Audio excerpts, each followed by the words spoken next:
So the plight of cruise ship passengers stranded at sea during the early days of the coronavirus certainly got a lot of headlines and got a lot of those passengers off those ships. Not so, though, for the people who actually work on those ships. Much less attention has been paid to them. 40,000 cruise ship workers are still stranded on vessels at sea without pay. The situation is bringing the already tense relationship between cruise companies headquartered in countries like the U.S., but incorporated in smaller tax haven nations in the Caribbean, bringing all of this back into the spotlight as questions continue over the treatment of the workers on board. So Miami Herald business reporter Taylor Dolven is with us now to talk more about this. Taylor, you covered the tourism sector for the newspaper. You wrote this really great article, co-authored it. It's called 40,000 Crews Still at Sea. Some call for change in cruise-Caribbean relationship. And that sort of says it all right there. But I think a lot of people are going to be shocked that these cruise ships are still kind of circling around with all these people on board and no passengers. So first off, just tell us how we got to this point. Why are the workers still on board? Why are they not going back home to the various countries where they belong?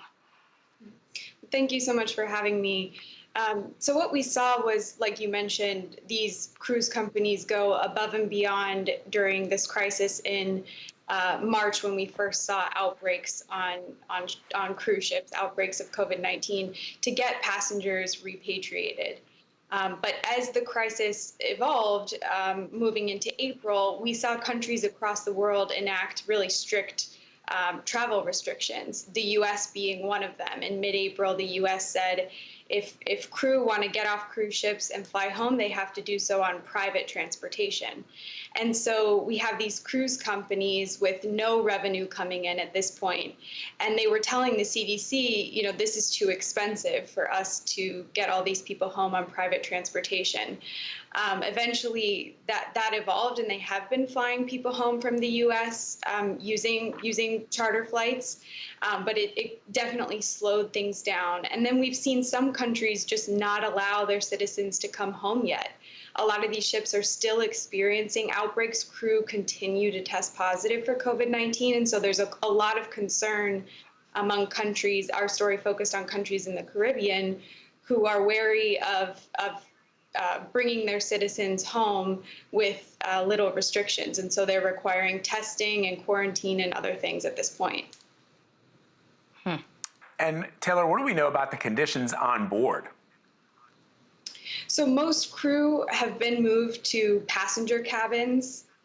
So they're in more comfortable conditions than the crew cabins, which are often shared and don't have windows. But they describe feeling really hopeless. I mean, there's very little reliable information from the companies about exactly what's being done to get them home. They've seen their travel plans canceled, postponed, several times at this point. And so they're really, their mental health is deteriorating. And the ones I'm in touch with just describe a state of hopelessness. So the, I guess, loophole, the legal loopholes here, or the conundrum here, is that many of these cruise companies, though they may be headquartered in, say, the United States, they choose to incorporate on these small Caribbean islands where they get their tax havens or whatever.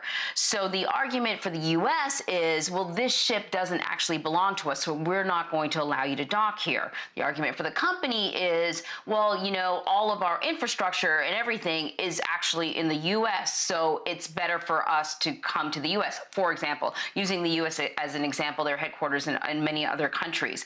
So I guess the ultimate question is, like, who is responsible for the well-being of these men and women on board? Is it the country where the company is headquartered, or is it the country where the cruise ship is incorporated or the company is incorporated? That's a really great question that a lot of people are asking at this point. The Bahamas, for example, we focused on in our story as a really popular country where cruise companies register their ships.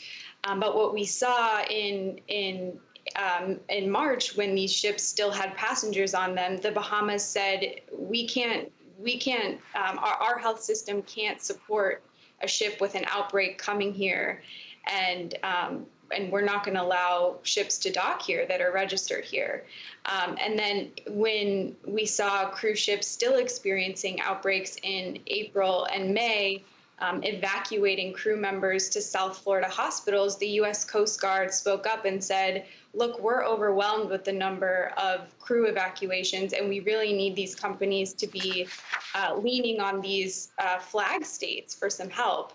And the Bahamas again said, our country's not set up for this. Our health system can't handle an influx of evacuations. So it is raising that question. And at the end of the day, it's really the company that's responsible for taking care of its crew. So I guess finally, is there a long-term solution to head off these problems in the future if cruises are to continue? I mean, I think this pandemic, Taylor, has proven, or at least has indicated, that there can be a lot of challenges with the cruise industry in these times. Yeah, an international union that oversees all of the different unions for cruise ship workers is really hoping to see the basic setup of how these companies are organized change, so that they would, for example, register their ships in countries like the U.S. that do have the kind of infrastructure for a crisis like this. And obviously more oversight there. So it'll be interesting to see how it plays out. There's no silver bullet to change a lot of these problems, but that is one thing being suggested. Taylor Dolven, thank you so much. Really fascinating conversation that, I think Vlad pointed out, like, it's probably not going to go away because though we're in the middle of a pandemic right now, it's not like cruise ships haven't had to deal with, noroviruses and other issues similar to what we're dealing with now. So thank you so much. Thank you.